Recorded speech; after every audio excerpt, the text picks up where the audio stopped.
नमस्कार। रिवर 24 के ताजा तरीन अंक के साथ मैं शैलेंद्र। सबसे पहले प्रमुख खबरें। हीरक जयंती के अवसर पर सैनिक स्कूल के छात्रों ने एनसीसी ग्राउंड में प्रस्तुत किए एक से बढ़कर एक कार्यक्रम।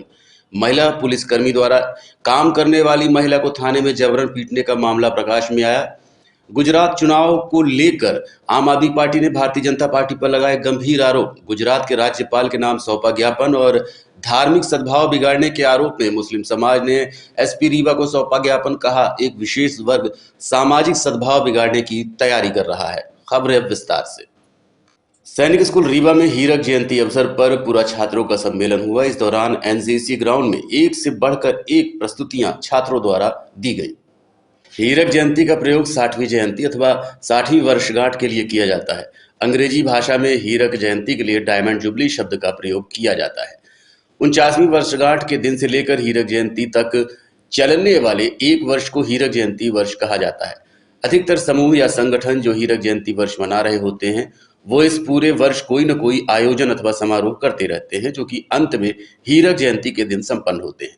इसी कड़ी में रीवा के सैनिक स्कूल के पूरा छात्रों और वर्तमान छात्रों का एक भव्य कार्यक्रम आयोजित किया गया, जिसमें तरह तरह के कार्यक्रम आयोजित किए गए। साथ ही एनसीसी परेड ग्राउंड में सांस्कृतिक कार्यक्रमों का आयोजन हुआ, जिसमें छात्रों ने एक से बढ़कर एक प्रस्तुतियां दी। नवीन छात्रों ने जहां देश की सांस्कृतिक झांकियों को प्रस्तुत किया, वहीं पूरा छात्रों ने एक से बढ़कर एक फिल्मी गीत गाकर उपस्थित लोगों को भाव विभोर कर दिया। सैनिक स्कूल रीवा का इतिहास रहा है, जहां से आज देश भर में जगह जगह यहाँ के छात्र पढ़ रहे हैं और काम कर रहे हैं। सैनिक स्कूल के छात्रों की प्रस्तुतियां देखकर लग नहीं रहा था कि स्कूल के पढ़ने वाले छात्र हैं, बल्कि लग रहा था कोई प्रोफेशनल कलाकार है। खासकर पूरा छात्रों की प्रस्तुतियां देखकर तो लोगों ने दांतों तले उंगलियां दबा ली। जो आदमी दिन रात फौज की सेवा में लगे रहते हैं, जिन्हें बहुत कठोर माना जाता है, लेकिन जब उन्होंने अपनी प्रस्तुति दी तो लोग देखते ही रह गए। आइए दिखाते हैं कार्यक्रम की कुछ झलकियां।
इस्लाम धर्म के आखिरी पैगंबर हजरत मोहम्मद की शान में की गई गुस्ताखी एवं धार्मिक भावनाओं को आहत करने वाले युवराज शर्मा उर्फ संत युवराज के विरुद्ध आपराधिक प्रकरण कायम कर सख्त कानूनी कार्रवाई करने के लिए आज मुस्लिम समाज के लोगों ने रीवा एसपी को ज्ञापन सौंपा है।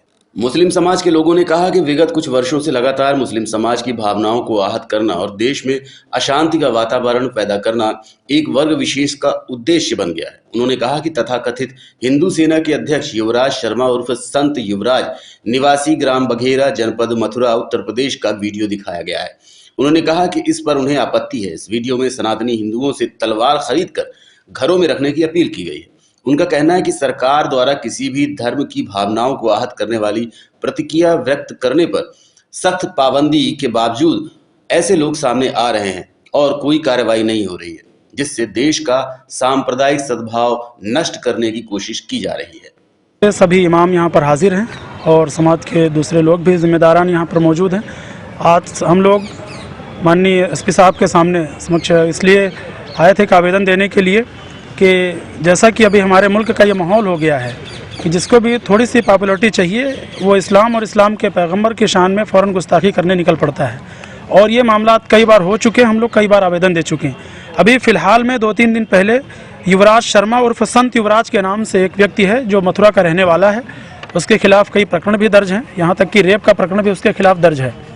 और उस शख्स ने अपनी पॉपुलैरिटी के लिए, अपने फेमस और मशहूर होने के लिए इस्लाम और इस्लाम के पैगंबर मोहम्मद सल्लल्लाहु अलैहि वसल्लम की शान में बहुत ही अभद्र टिप्पणी की और यहाँ तक उसने कहा कि जितने सनातनी हैं, जितने हिंदू हैं, वो सब के सब तलवार ले लें और तलवार ले करके निकल जाएं।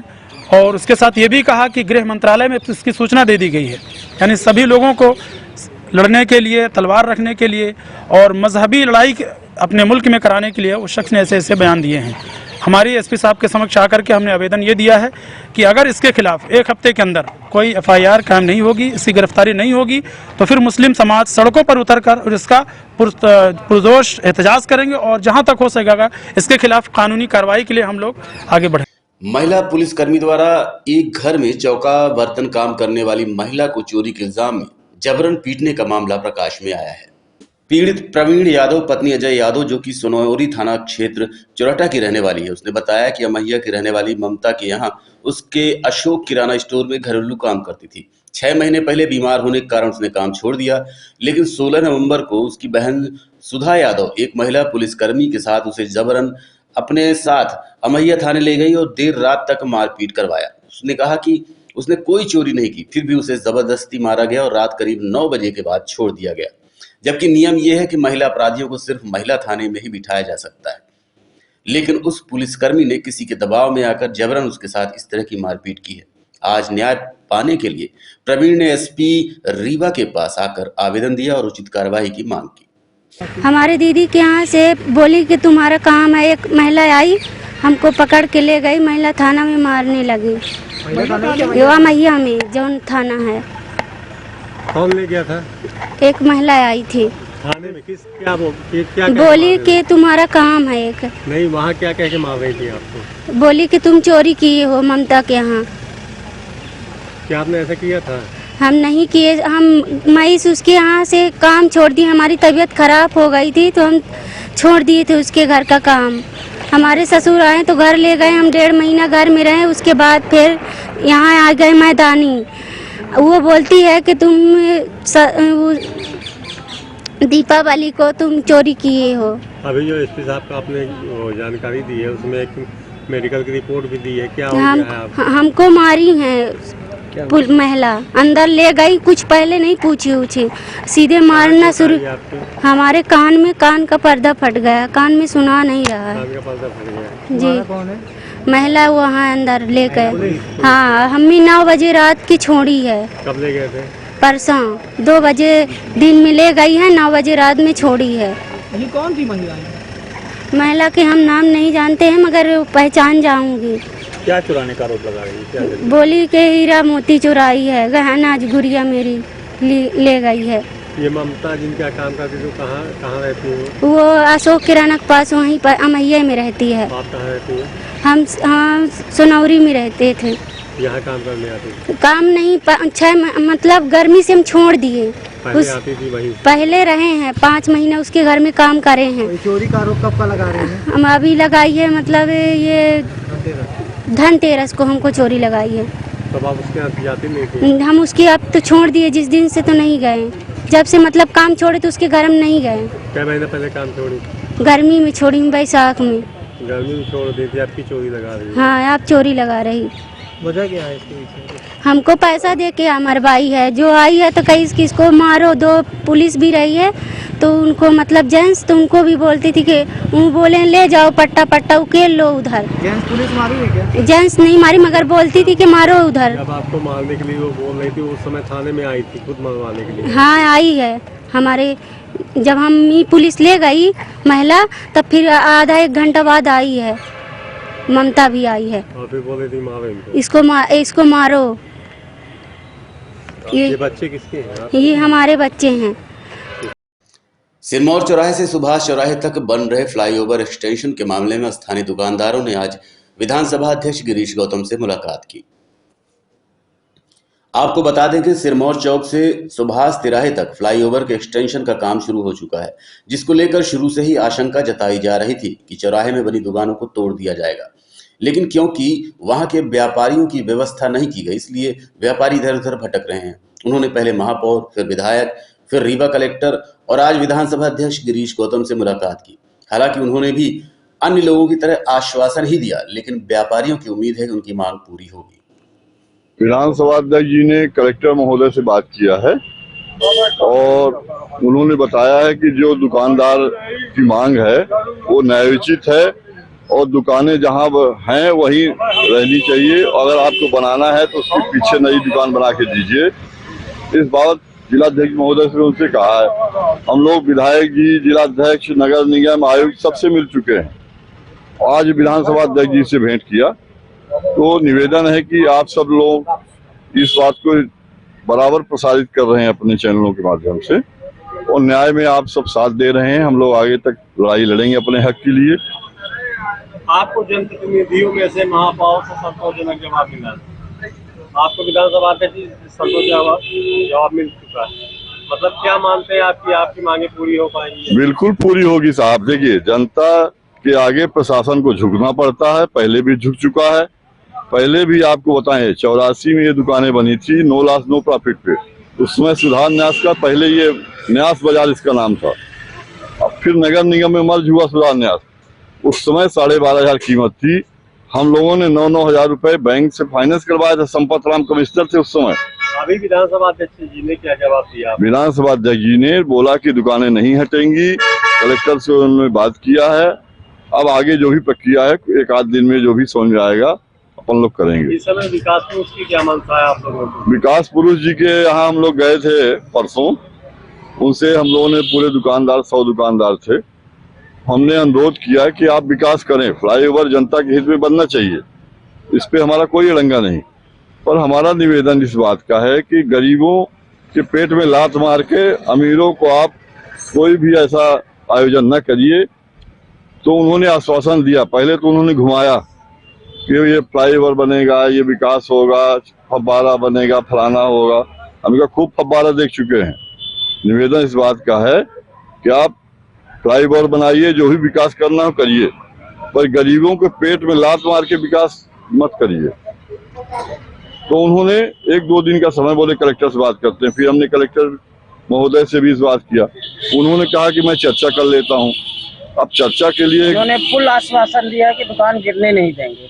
अभी तो को डांट भी लगाई इनने। हाँ, अभी तो हम लोग है, अब आप नहीं थे उस समय। विधानसभा अध्यक्ष जी ने कलेक्टर महोदय को लगाया है, वो बोला है। अब अपन इतना ही विश्वास कर सकते हैं क्योंकि वो विधानसभा अध्यक्ष हैं। स्पीकर और निवेदन इस बात का है, अभी ये चरण बाई चरण चल रहा है, क्योंकि प्रशासन के भी एक सिस्टम है। ऐसा तो नहीं है कि वह और तुरंत सब हो जाए। हमारा निवेदन है, अभी तो कल हमने आयुक्त महोदय को दिया नगर निगम, क्योंकि आपके जुडिक्शन का मामला है। हम लोग 30 साल के लीज वाले हैं, 2042-43 तक लीज बढ़ चुकी है। तो ये आपके नॉलेज में है, तो आप भी कुछ करिए, आप इस पे रोक लगाइए। अगर रोक नहीं लगाते हैं तो फिर आगे की प्रक्रिया तो समझते हैं आप क्या होती है। हमारा अहीर शौर्य दिवस के अवसर पर अहीर समाज के लोगों ने आज रीवा शहर में रैली निकाली। यादव महासभा रीवा के द्वारा रेजानगला में शहीद जवानों का शौर्य दिवस कलश माटी यात्रा निकालकर मनाया गया। अग्रसेन चौक में 114 दीप जलाकर श्रद्धांजलि सभा कर सबको नमन पश्चात शौर्य यात्रा शहर के विभिन्न मार्गों से होकर निकाली गई। यादव महासभा के जिला अध्यक्ष राकेश यादव ने बताया कि भारत देश में यादव जाति की संख्या 22 से 23% है एवं सेना में 13% यादव सेवा दे रहे हैं।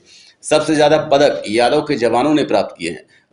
18 नवंबर 1962 को चीन ने भारत पर आक्रमण किया। चीन के 3000 से ज्यादा सैनिक आधुनिक हथियारों से लैस थे, किंतु रेजानगला घाटी में 120 भारतीय सैनिकों ने उनसे बहादुरी से लड़ाई की और 3000 सैनिकों को मार दिया। वहीं भारत के 120 में से 114 सैनिक मारे गए थे, जो कि सारे यादव समाज के थे। आज हम 18 नवंबर को शौर्य दिवस पर कलश माटी यात्रा कर रहे हैं और इसको पूरे देश में मनाया जा रहा है। किस लिए निकाला जा रहा है? इसलिए निकाला जा रहा है राकेश यादव द्वारा 18 नवंबर 1962 में चाइना और भारत की लड़ाई में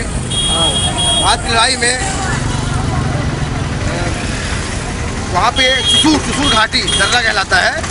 वहाँ पे 13 पाऊ रेजिमेंट के 120 जाबाज हमारे सैनिक थे और चाइना के 3000 सैनिक थे। बर्फीली चोटी -18 -48 डिग्री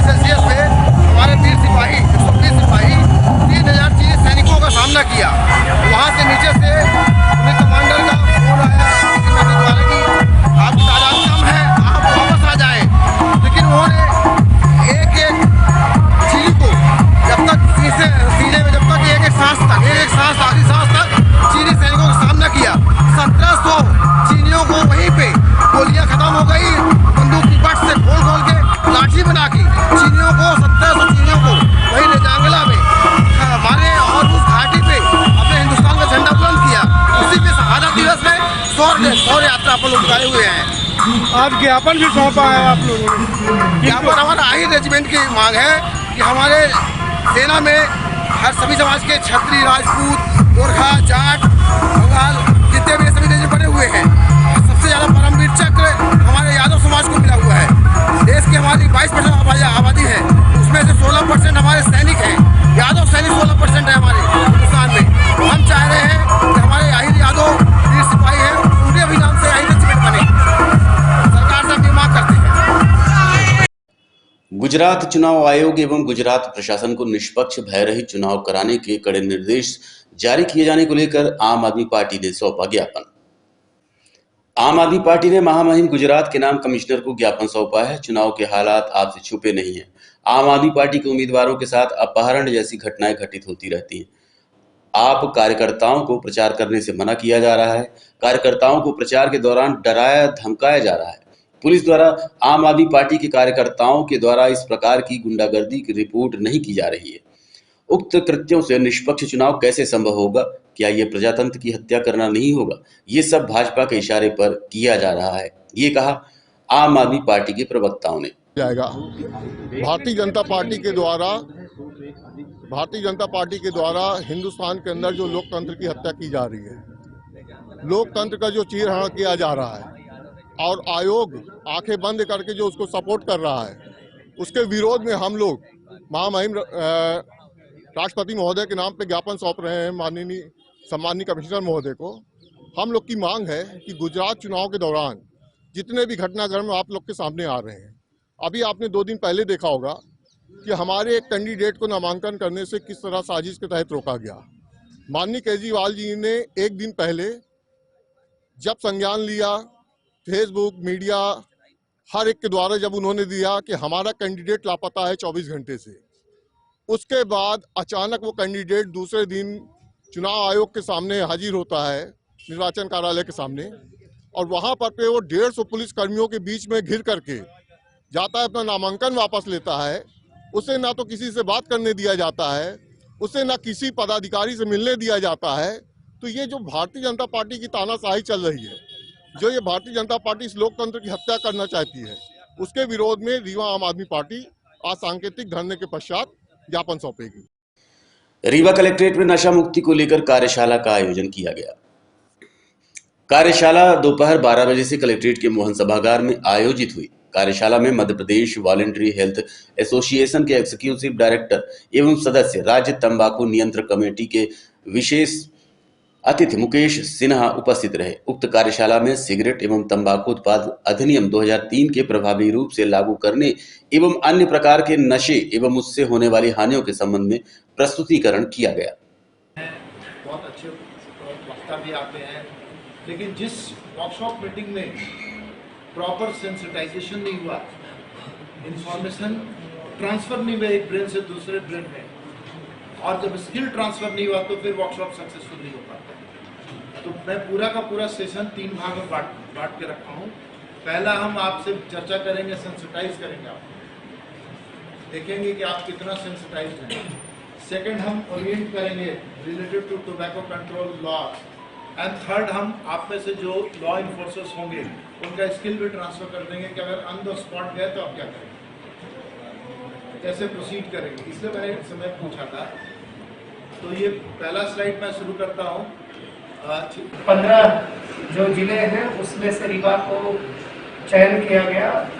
तो जब ये बात बताई दुबे जी ने कि खुशी की कोई बात तो नहीं है कि हमारा चयन इस काम के लिए किया गया है, लेकिन एक अलार्मिंग चीज़ है, तो ज़रूरी है कि हम इसको कैसे टैकल करें। और नशा मुक्ति के लिए सामाजिक और एफर्ट जो है वो ऐसा नहीं है कि कोई एक दिन की रस्मदायगी है कि हम 1 दिन 2 दिन 4 दिन कुछ काम कर लेंगे तो उससे कोई रिजल्ट आ जाएगा। एसपी साहब के तमाम एफर्ट्स के बावजूद भी हम लोग नहीं कह सकते हैं कि भीतर तक इसमें कोई परिवर्तन आ गया है या अंदर तक हम इसको रोकने में सफल हो पाएंगे, क्योंकि नशा जो है वो तो तभी बंद होगा जब हम मानस पटल पे सामाजिक चेतना पर प्रहार करेंगे। जब उस लेवल तक हम पहुंचेंगे तभी उस नशे की इस प्रकृति को जो एक भयावह रूप ले चुका है उसको हम ब्रेक कर पाएंगे।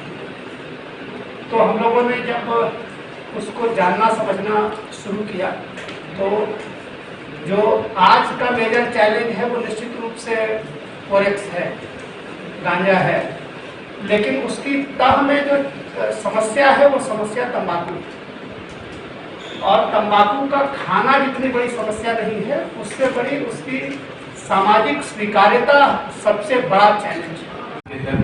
विशेष अभियान जो शुरू किया 2 अक्टूबर से लेकर के 30 नवंबर तक, इसके तहत सभी जितने वार्ड हैं, ग्रामीण इलाके हैं, स्कूल कॉलेजेस हैं, सभी में लगातार कार्यक्रम चल रहा है, जिसमें माननीय कलेक्टर महोदय, पुलिस अधीक्षक महोदय, नगर आयुक्त नगर निगम और पुलिस विभाग की टीम और सभी शासकीय संस्थाओं और विभागों द्वारा लगातार कार्यक्रम किए जा रहे हैं। तो इस कड़ी में जैसा सर का निर्देश प्राप्त हुआ था कि माननीय सिन्हा साहब जो है वर्कशॉप करना चाह रहे हैं, तो उसी क्रम में हम लोगों ने तैयारी करके सारे विभागों के सहयोग से आज इस वर्कशॉप को तैयारी करने जा रहे हैं सर। तो बहुत अधिक समय में लेते हुए और इस दौरान जो सर सबसे अधिक जो है कार्यक्रम जो है पुलिस प्रशासन द्वारा जन अभियान परिषद के द्वारा सर लगातार जन अभियान परिषद के ब्लॉक कोऑर्डिनेटर में प्रशिक्षण समितियाँ हैं जिनके माध्यम से हो रहे हैं। उच्च शिक्षा में जितने सर कॉलेजेस हैं और जितने स्कूल हैं उसमें उसके लिए अलग अलग सर विधियाँ आई हैं कि आपको क्या क्या संचालित करनी है, वो लगातार सर रीवा जिले में किया जा रहा है। और जो पुलिस द्वारा आबकारी विभाग द्वारा सर लगातार कार्रवाइयाँ की जा रही हैं जिनके विरुद्ध जो है मैंने FIR भी दर्ज करके कार्रवाई की जा रही है। क्योंकि सर यह महत्वपूर्ण वर्कशॉप है। माननीय सिन्हा के लिए चिंता करने वाले सभी साथियों, मैं लाइन इसलिए बोल रहा हूँ कि हम लोग ये भाप चुके हैं कि आसपास के परिदृश्य में समान रूप से जिस तरह से हम देख रहे हैं युवा तेजी से नशे के चपेट में आ रहे हैं और उसका अगला चरण नेचुरल कॉन्सिक्वेंस के रूप में अपराध की ओर प्रवृत्त हो जाना है। क्योंकि नेचुरली कोई व्यक्ति अगर फोरेक्स से गांजे का नशा करेगा तो उसके बाद उससे सकारात्मक कार्य की अपेक्षा करना बेईमानी साबित होगा, और नशा करने के दौरान, नशे की लत पड़ जाने के दौरान वो बहुत सामान्य बात है कि घर से कभी पॉकेट मनी के रूप में नहीं बोल सकता कि मुझे फोरेक्स पीने के लिए या गांजा पीने के लिए पैसे चाहिए, कोई पेरेंट नहीं देगा, कभी ऐसा पॉसिबल नहीं है। तो इस क्रम में वो कहीं ना कहीं ऐसे साथियों की संगत में आएगा और ऐसे लोगों की संगत में आएगा जो उसको प्रोत्साहित करेंगे या स्वयं उसकी ज़रूरतें उसको चोरी, ये लोग इन चीज़ों की तरफ प्रेरित कर देंगे, जिससे उसके नशे की लत की पूर्ति होती है। ये बहुत सिंपल अवधारणा है। इसके चलते हम देख रहे हैं कि हमारे जो वर्तमान में घटनाओं का मूल्यांकन कर रहे हैं रीवा में जो भी घटनाएं हो रही है उसमें 16 से 18 वर्ष की उम्र के बच्चों की संख्या काफ़ी मात्रा में देखी जा रही है। और उसमें भी हम देख रहे हैं कि ऐसा नहीं कि वो लोग केवल ग्रामीण क्षेत्र के बच्चे हों जिनकी पढ़ाई अच्छी नहीं हुई हो, अपितु वे शहर के वो बच्चे हैं जो जिनका जन्म रीवा मुख्यालय में हुआ है और जिनका लालन पालन रीवा मुख्यालय में हुआ है और जिनको भी 15-16 साल की उम्र से लगातार रीवा में ही रह रहे हैं, और सबके mother father well to do हैं। ऐसा भी नहीं है कि उनके पास रिसोर्सेज की कमी है तो वो उनको ध्यान नहीं दे पा रहे हैं, रिसोर्सेज की कमी के चलते। मेन बात केवल कहीं ना कहीं सोसाइटी में इसके लिए जागरूकता, चेतना, इसकी आवश्यकता है। पुलिस अपनी लगातार कार्रवाई कर रही है और मैं जिला साहब को बताऊंगा तो उनको आश्चर्य होगा। अभी तक आप पूरे प्रदेश में गए होंगे, आपने कई तरह का नशा देखा होगा। विंध्य प्रदेश में सबसे अधिक समस्या है फोरेक्स और गांजे की, जिसमें स्पेसिफिक रूप से फोरेक्स का चलन जो है कुछ ज़्यादा ही है और उसमें अभी तक साल पूरा खत्म नहीं हुआ है, नवंबर भी एंड नहीं हुआ है और हम लोग लगभग 52,000 टोटल फोरेक्स की इस साल पकड़ चुके हैं। ऐसा नहीं है कि हमने आके पकड़ ली। देखते रहिए रीवा 24 न्यूज। मिलते हैं छोटे से ब्रेक के बाद। हड्डी जोड़ एवं रीढ़ रोग तथा स्त्री रोग एवं प्रसूति रोग का इलाज एक ही छत के नीचे। विघ्नहर्ता hospital and trauma centre, hotel landmark के पास, रतहरा, रीवा। डॉक्टर संतोष सोनी, पूर्व चिकित्सक, बॉम्बे हॉस्पिटल, मुंबई। हड्डी जोड़ एवं रीढ़ रोग विशेषज्ञ, छोटे चीरे एवं दूरबीन विधि द्वारा हाथ तथा पैर की हड्डियों का ऑपरेशन। गठियाबात, जटिल एवं बिगड़े हुए फ्रैक्चर का बेहतर इलाज करते हैं डॉक्टर संतोष सोनी। विघ्नहर्ता हॉस्पिटल ट्रॉमा सेंटर में ही स्त्री एवं प्रसूत रोग विशेषज्ञ डॉक्टर शैलजा सोनी भी उपलब्ध हैं, जिनकी देखरेख में नॉर्मल डिलीवरी, सिजेरियन ऑपरेशन एवं बच्चेदानी से संबंधित ऑपरेशन की बेहतर सुविधा। संतानहीन दंपत्ति तत्काल संपर्क करें। विघ्नहर्ता hospital and trauma centre, hotel landmark के पास, रतहरा, रीवा। सुविधाजनक एवं सफल इलाज हेतु आज ही संपर्क करें। विघ्नहर्ता hospital and trauma centre, hotel landmark के पास, रतहरा, रीवा। मोबाइल नंबर 7828781983 अथवा 8462956774 पर। समूचे विश्व में गौरवशाली परंपराओं की धनी अपने भारत की संस्कृति का परिचय देकर गौरव बढ़ाना ही अब मेरे जीवन का प्रथम लक्ष्य, कहा लता टंडन ने। वर्ल्ड बुक रिकॉर्डधारी शेफ लता टंडन ने पत्रकार वार्ता का आयोजन किया और ये बातें कही। भारतीय महिलाओं बेटियों के अंदर उनका आत्मविश्वास जगाकर उनके आत्मबल के हिमालय से परिचय कराने, उनको सार्थक भूमिका निभाने को दूसरा लक्ष्य बताया।